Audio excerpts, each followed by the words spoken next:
Hey, what's up? This is Jared with the App Podcast. We're going to take a look at Styx today. Styx is a very fun game. Not the band, but a very fun game. It's easy to play, but it's hard to really master this game because of all of the gameplay that is involved here. It's got an arcade aspect to it, as where there are achievements and different things that you can win based on how well you're doing. But at the same time, it's a puzzle game, which isn't really arcade, but at the same time, it kind of gives a feel for both of those aspects. So a little bit of arcade, but puzzle game as well. So it's a lot of fun. Let's take a look here. We've got basic options, sound effect, music, really easy stuff. You can set up multiple profiles, so if you have different people wanting to play this game, they won't ruin your good name by learning, which I've had that happen before. So you could set up multiple profiles. Check out the Hall of Fame, which has different levels: easy, normal, hard, or time trial. And then you can also look at the online scores for the world, and it will bring back that information for you as well. And then go back to the menu and start the game. So you've got paths or time trial. Time trial, self-explanatory.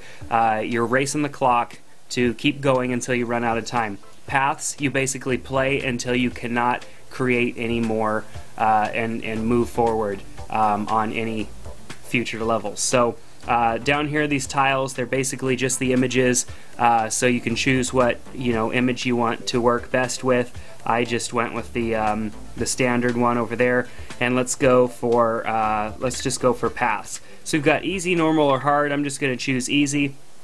So the object here, we're looking to create as many of these as we can. I already missed one up there. 3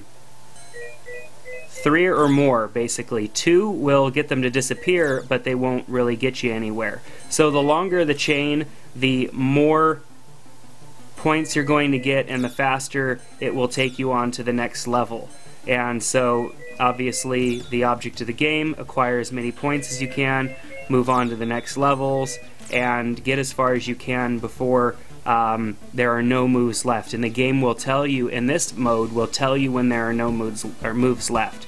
Hitting the multiplier will multiply your score as well as get you to other levels faster. So when you have those multipliers, it's good to use them. Obviously this 2 multiplier wouldn't be as good as using that 4 multiplier, but once I can no longer use the 4 multiplier, I could go ahead and use the 2.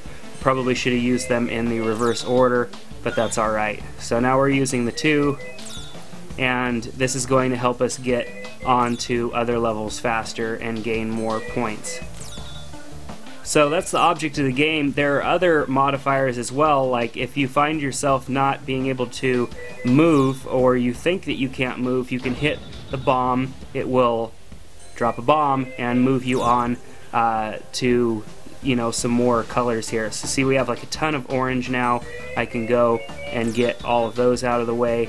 I could hit the 4 multiplier and go in and then grab all these greens. And so you see the idea here. There are some other things as well. See, that one turned a whole bunch of things into orange, so now I've got that 4 multiplier going, and I could go and just really grab a lot of points, which I think I ran out of that multiplier before I was able to get that done. So very addictive, this game here. My wife saw me playing with this game yesterday and had me download it for her onto her iPhone.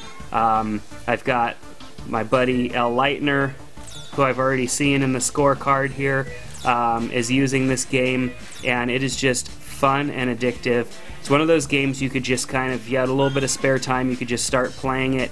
It isn't something you got to dedicate a lot of time to, because you could stop at any time. It's just a blast. I mean, I'm having a hard time not playing here and actually focusing on what I'm talking about, because this is just a fun game. It's a blast. I love games like this, these puzzle style games. They're kind of fast paced, giving you little things. Hurry up, keep moving, because I'm running out of options here as I wait, and if I was on time trial, I really would be pressed to move on. So Styx is great. I think this is a fun app. Let's see, 29 different addictive metals. Let's go back to the main menu here so I could show you those. Come on. The little main menu button for my big finger.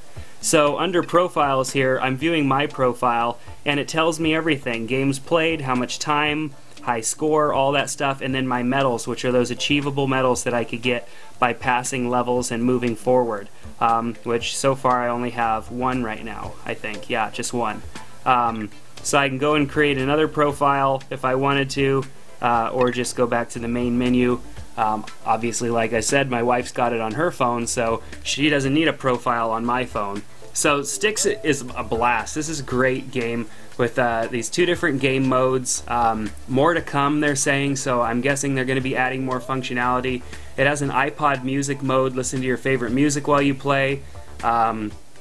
60 frames per second update rate, so it's fast moving, high quality graphics.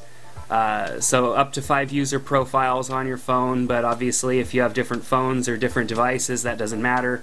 So this game can keep on going. It's not just one of those games where you beat it and you move on. No, you're racing against pretty much the world and their scores as well. So Styx is great. It's $2.99, not very expensive for a game that you could just pick up and play and have a blast using, and then including having the online scores as well. Adds a global aspect to it. So check out Styx in the App Store. It's pretty good. $2.99. I recommend it. Take care, and we'll see you next time on the App Podcast.